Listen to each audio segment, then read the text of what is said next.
Bukankah banyak sekali masjid-masjid ya, ada di mana-mana, masjid besar-besar, megah-megah ya kan, ada di mana-mana, musola juga ada di mana-mana. Mengapa tidak pakai rumah ibadah kalian begitu kan?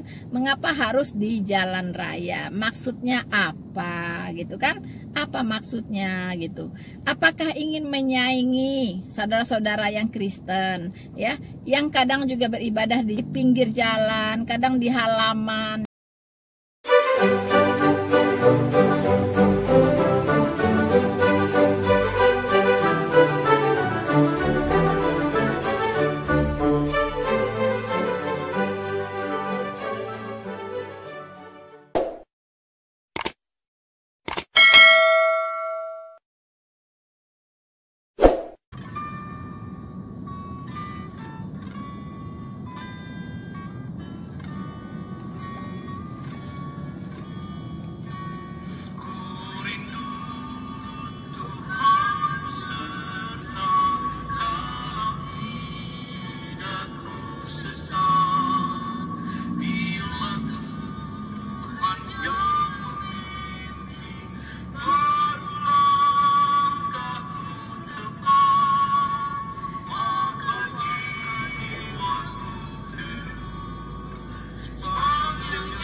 Halo saudara-saudaraku yang terkasih di dalam Tuhan dimanapun Anda berada. Bertemu kembali dengan saya Rina Solihin dalam channel Rina Menjawab.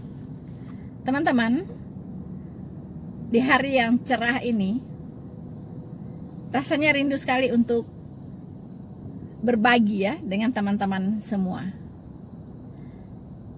Kali ini saya ingin menyorot satu tren ya, tren yang lagi viral teman-teman, dimana jalan raya dijadikan tempat ibadah ya.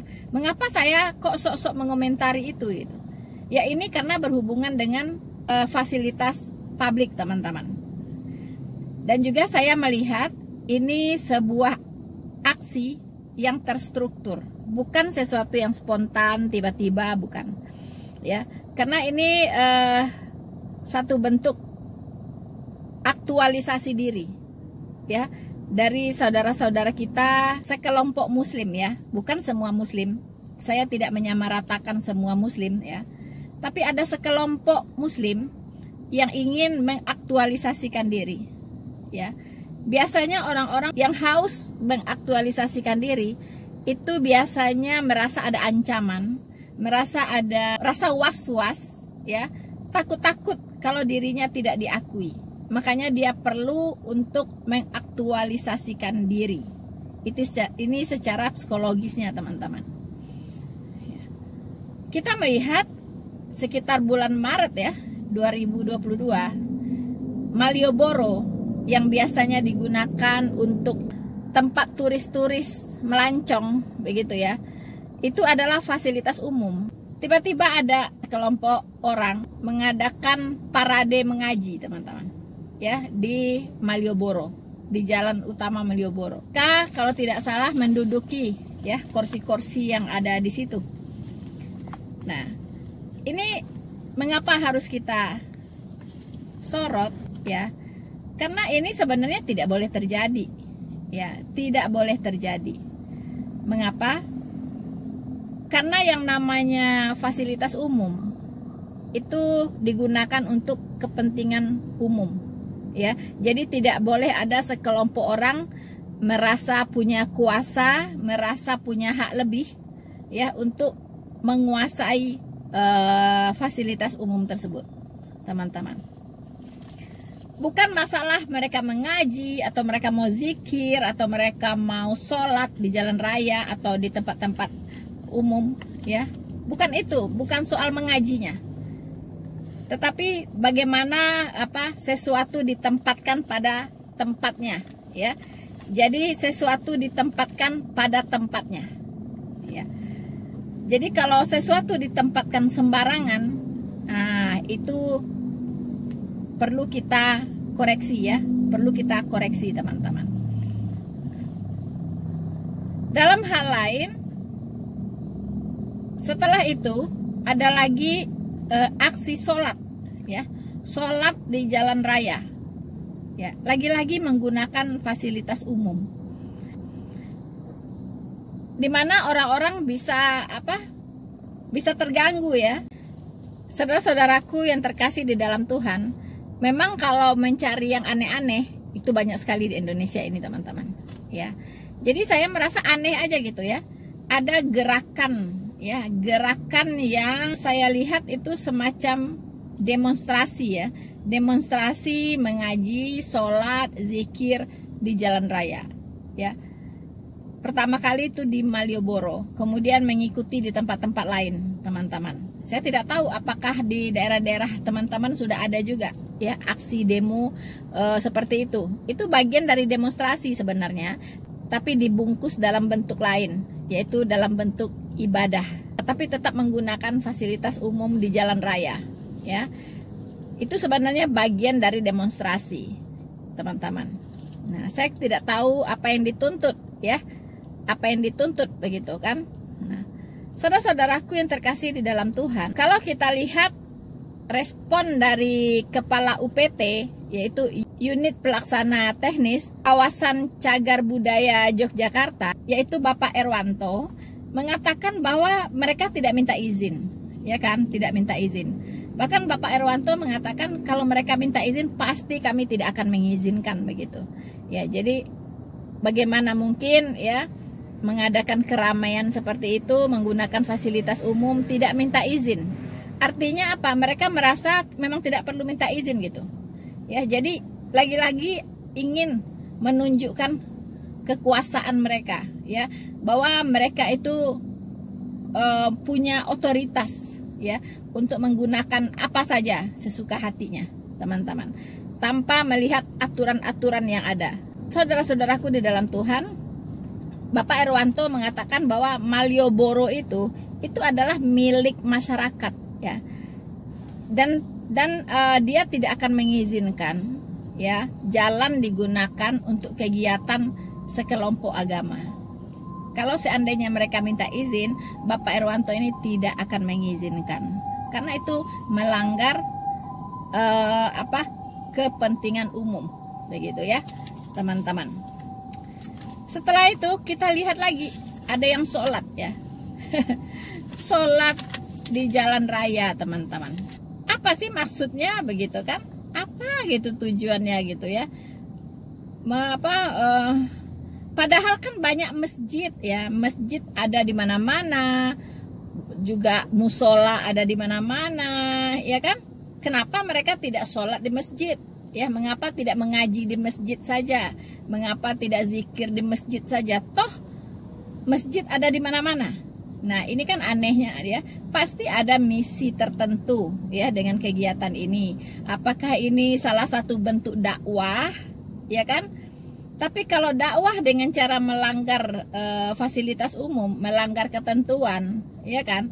Kayaknya nggak ada sih yang mau ikut gitulah, ya. Pasti nggak ada deh yang mau ikut gitu, ya kan? Idih, ya. Orang aja kayak gitu, nggak tahu aturan, gitu kan? Mana mungkin ada orang mau ikut seperti itu, mengikuti mereka begitu kan? Nah, jadi kalau ingin berdakwah, berdakwahlah dengan tidak melanggar hukum, ya kan, dengan tidak mengganggu fasilitas umum begitu kan. Nah, itu kan lebih baik begitu. Mana tahu orang tertarik ya. Tapi kalau berdakwah dengan cara seperti itu, melanggar sana sini begitu kan, ya saya kira nggak ada yang mau ikut sih yang kayak gitu-gitu, ya kan. So teman-teman, satu lagi yang saya terpikir ya, jangan-jangan mereka ini ingin merasakan apa yang dirasakan oleh umat Kristen, ya kan. Kadang mereka beribadah di pinggir jalan, ya kan ya, dengan memasang tenda. Kenapa? Karena gereja mereka ditutup, ya kan? Karena gereja mereka dibubarkan. Begitu. Jadi jemaat tidak punya tempat untuk ibadah. Di rumah pun dipersoalkan, ya. Kalau di rumah rame-rame, ya, ibadah misalnya, datanglah Pak RT, ada apa ini? Wah, akhirnya dipermasalahkan, ya kan? Oh, ini mah rumah untuk tempat tinggal, bukan tempat untuk ibadah, ya, bukan untuk gereja, begitu kan? Persoalan lagi dengan izin, ya, dengan izin penggunaan bangunannya, begitu kan? Salah saja begitu, ya. Akhirnya banyak di gereja-gereja yang memang terkena gusur, ya kan? Yang ditutup, ya kan? Yang dicabut izinnya bahkan izinnya nggak keluar-keluar. Akhirnya datanglah polisi agama, ya kan? Ada polisi agama, teman-teman, ya. Jadi polisi agama ini langsung menertibkan gereja-gereja yang tidak keluar-keluar izinnya. Nah, akhirnya jemaatnya ibadahlah di halaman gereja itu, atau kalau tidak ada halaman ya di jalan dekat gereja itu, gitu kan, pasang tenda dan sebagainya. Dan itu pun tidak nyaman juga, ya. Lagi-lagi ibadah, tahu-tahu, ya, ada suara mengaji dari toa yang sengaja dipasang untuk mengganggu ibadah, begitu kan? Serba salah di negeri ini, teman-teman, ya. Mungkin saja mereka ingin merasakan bagaimana sih rasanya beribadah di jalan raya. Apakah bisa khusyuk, ya kan ya? Apakah bisa khusyuk, ya, sementara ada bunyi-bunyian, bunyi kendaraan, belum lagi nanti polusi udara, ya, di jalan itu, ya kan, gas-gas beracun yang dikeluarkan oleh kendaraan lalu dihiruplah oleh orang yang sedang mangap-mangap, ya kan ya. akhirnya apa, teman-teman? Kesehatan terganggu, ya. Tapi baik juga, ya, mereka bisa merasakan betapa tidak nyamannya beribadah di jalan raya. Kalau tak terpaksa, pasti mereka juga nggak mau, gitu, ya kan? Pasti juga nggak mau, lebih nyaman lah di dalam masjid, ada AC-nya, ya kan ya? Ada AC-nya, tempatnya bersih, gitu kan? Ada karpetnya. Ngapain gitu capek-capek ke jalan raya gitu? Terus mau ngapain juga gitu, ya? Malah orang nggak simpatik melihat yang kayak gitu, ya kan? Orang bilang, ini nggak tahu aturan nih orang, ya. Masa punya masjid besar-besar, ibadahnya ke jalan raya. Kita yang mau lewat jadi terganggu. Kita yang mau main ke taman itu jadi terganggu. Kita mau main ke Malioboro jadi nggak nyaman, gitu kan? Nah, teman-teman, begitu, teman-teman.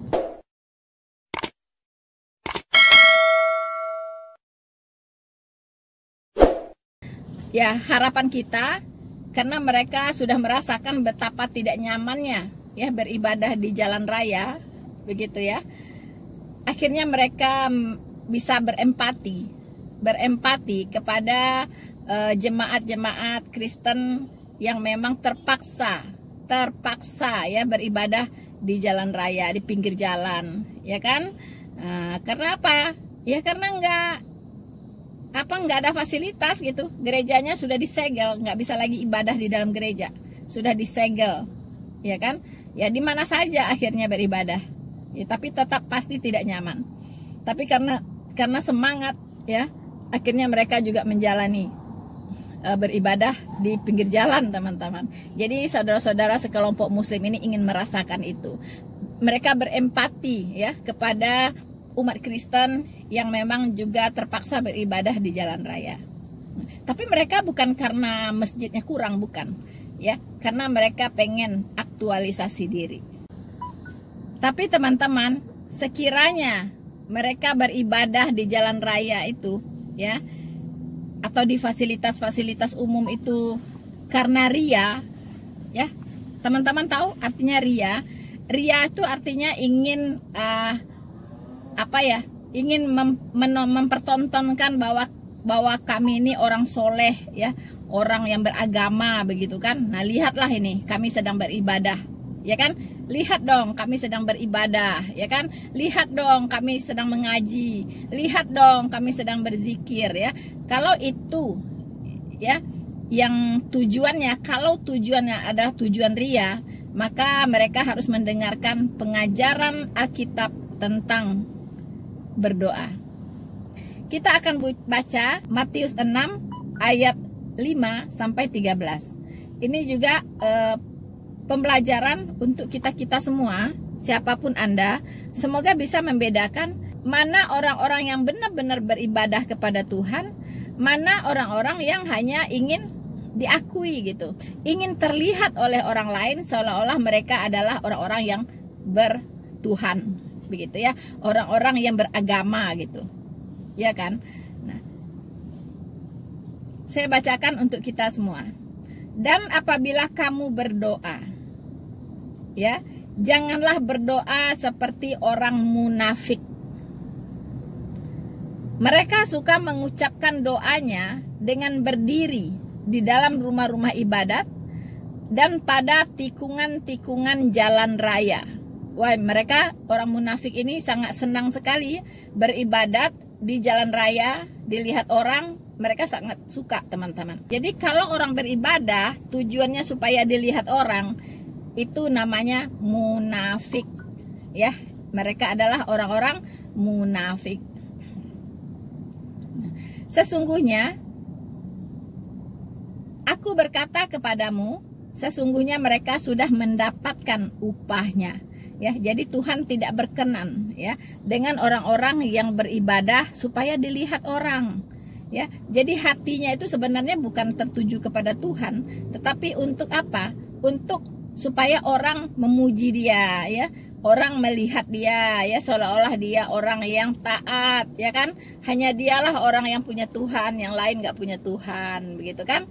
Nah, teman-teman, saya lanjut ayat 6. Tetapi jika engkau berdoa, masuklah ke dalam kamarmu, tutuplah pintu, dan berdoalah kepada Bapamu yang ada di tempat tersembunyi. Maka Bapamu yang melihat yang tersembunyi akan membalasnya kepadamu. Teman-teman, ternyata ya, Bapa yang di sorga itu, Allah pencipta langit dan bumi, ya, itu lebih berkenan kalau kita berdoa itu masuk ke kamar, teman-teman, ya, masuk ke kamar, ya, malah dikatakan di sini tutuplah pintunya, ya, tutup pintunya. Apa tujuannya? Supaya benar-benar bisa khusyuk, ya. Jadi kita berbicara, ya, berkomunikasi dengan Tuhan itu benar-benar khusyuk, tidak ada gangguan, tidak ada apa tujuan-tujuan lain untuk supaya dilihat orang, tidak. Benar-benar kita datang kepada Tuhan untuk curhat, ya kan, untuk menyatakan kasih kita, menyatakan memuliakan namanya, memuji dia, ya.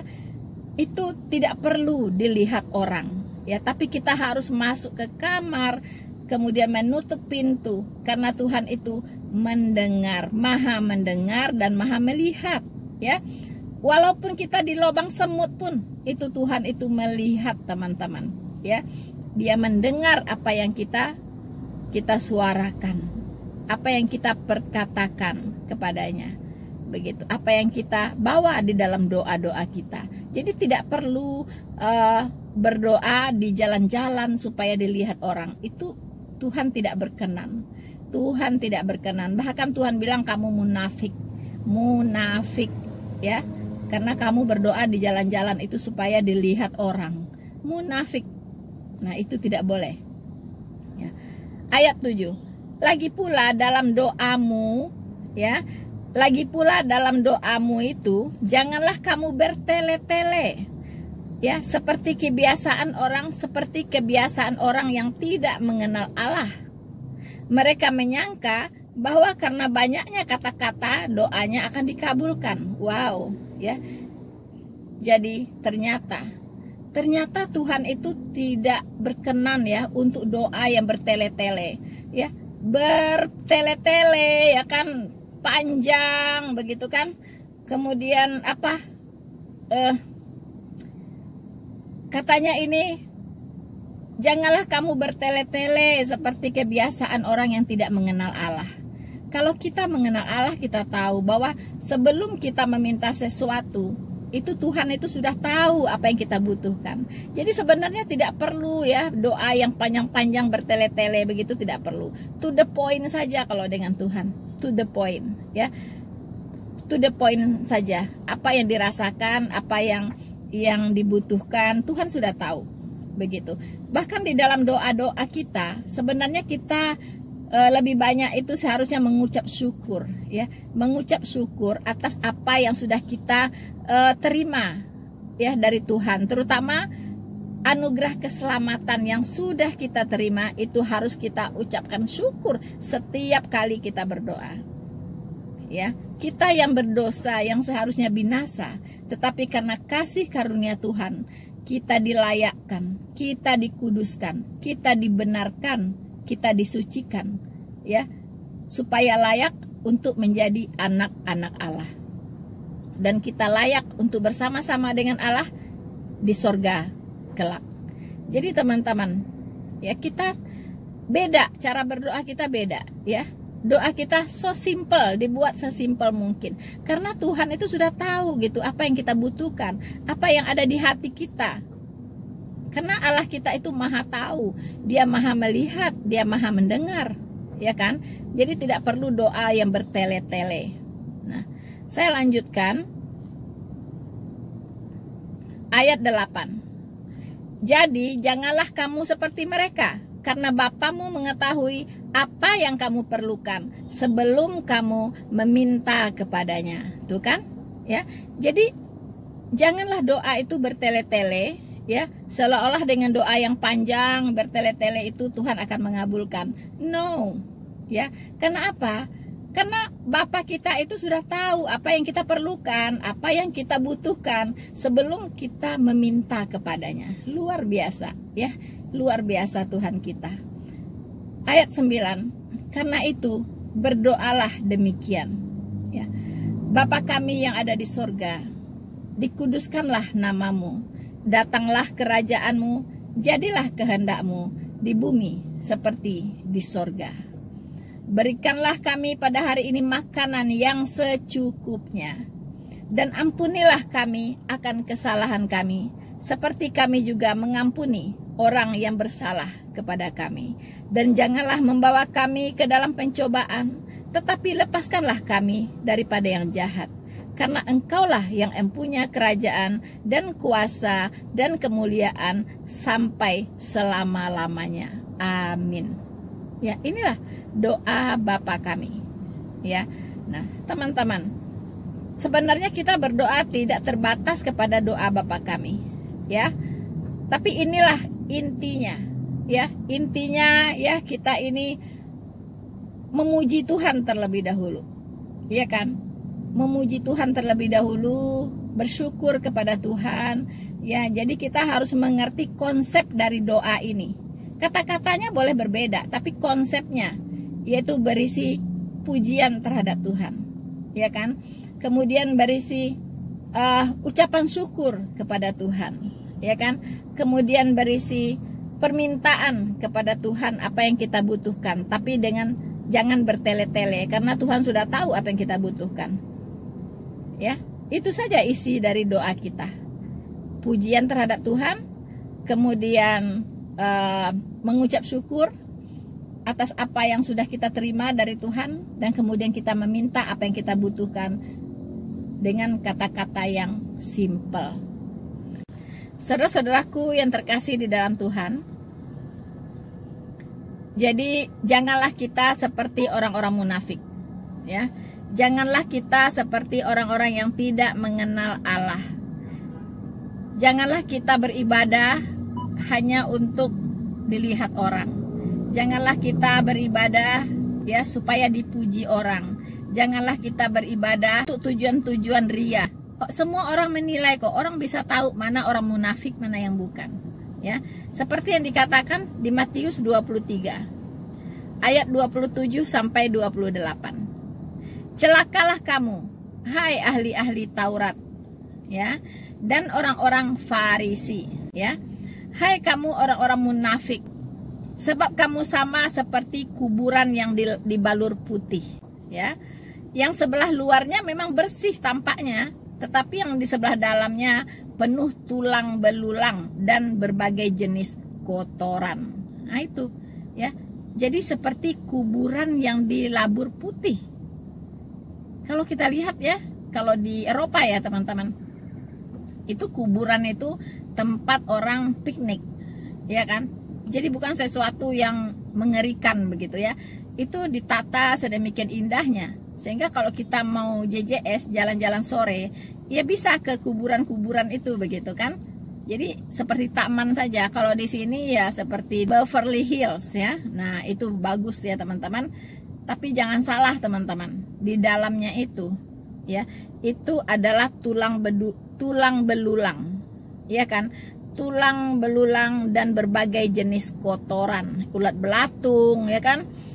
Cairan-cairan yang keluar dari tubuh, ya kan, tulang belulang dan sebagainya, itu di dalamnya. Tapi di luarnya wow, indah sekali, ya kan, dibungkus begitu apiknya, begitu kan. Jadi kalau melihat orang teman-teman, jangan lihat dari luarnya, ya kan.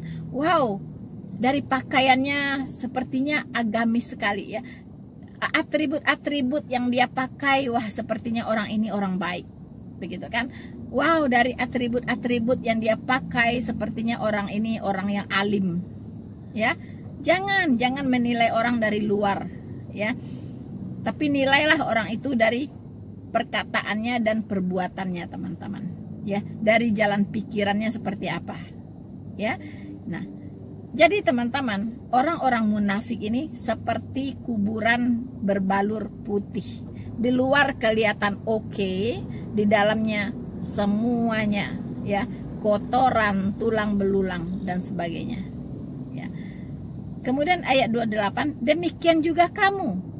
Di sebelah luar kamu tampaknya benar di mata orang, tetapi di sebelah dalam kamu penuh kemunafikan dan kedurjanaan. Nah ini ya, jadi jangan percaya orang-orang yang tampilannya seperti orang baik, ya kan, seperti orang yang paling suci, seperti orang yang paling apa ya, paling punya Tuhan begitu. Ya, seperti orang yang paling wah udah jadi warga surga saja dia, begitu kan. Wah, ya, lalu petentang-petenteng, ya kan, mengatakan orang ini kafir, itu kafir, begitu kan. Dia sendiri yang benar, begitu ya. Jangan teman-teman, ya. Jangan lihat orang dari tampilan luarnya, karena itu adalah bungkusan saja. Tapi lihatlah apa yang ada di hatinya, apa yang ada di pikirannya, dan apa yang dia perkatakan dan yang dia lakukan. Saudara-saudaraku yang terkasih di dalam Tuhan, sebangsa dan setanah air, kami sebenarnya tidak pernah mempermasalahkan ya, kalau ada yang ingin mengaji, sholat, zikir, silahkan saja. Mau semalam suntuk silahkan ya. Ya, tapi harus di tempat yang tepat ya. Bukankah banyak sekali masjid-masjid ya, ada di mana-mana, masjid besar-besar, megah-megah ya kan, ada di mana-mana, musola juga ada di mana-mana. Mengapa tidak pakai rumah ibadah kalian, begitu kan? Mengapa harus di jalan raya? Maksudnya apa, gitu kan? Apa maksudnya gitu? Apakah ingin menyaingi saudara-saudara yang Kristen, ya, yang kadang juga beribadah di pinggir jalan, kadang di halaman, gitu kan? Ada yang di bawah pohon juga mungkin, ya kan? Itu mengapa? Itu karena bukan untuk ria, ya, bukan karena mau show off, bukan ya, bukan mau dilihat orang, bukan ya. Mereka itu terpaksa ibadah di tenda ya, di jalan ya kan, di halaman, itu karena memang gereja mereka ditutup paksa ya kan, karena disegel oleh polisi-polisi agama ya. Jadi gereja itu disegel karena izinnya nggak keluar-keluar ya kan, karena ada yang protes ya kan, macam-macam teman-teman, macam-macam alasannya ya, kenapa gereja-gereja banyak yang ditutup ya, tidak diizinkan beroperasi. Akhirnya jemaatnya mau kemana? Ibadah tuh harus ya, karena ada perintah Alkitab ya janganlah menjauhkan diri dari ibadah-ibadahmu, seperti yang dibiasakan oleh orang-orang yang tidak mengenal Allah. Jadi tidak boleh menjauhkan diri dari ibadah-ibadah. Jadi kalau hari Minggu ada kebaktian, harus tetap dilakukan walaupun gerejanya ditutup. Ya, nah, orang boleh menutup gereja, tapi orang tidak bisa menutup tubuh Kristus. Ya, tubuh Kristus itu adalah jemaat. Jadi jemaat harus tetap berdiri, jemaat harus tetap eksis, walaupun gerejanya disegel, ditutup.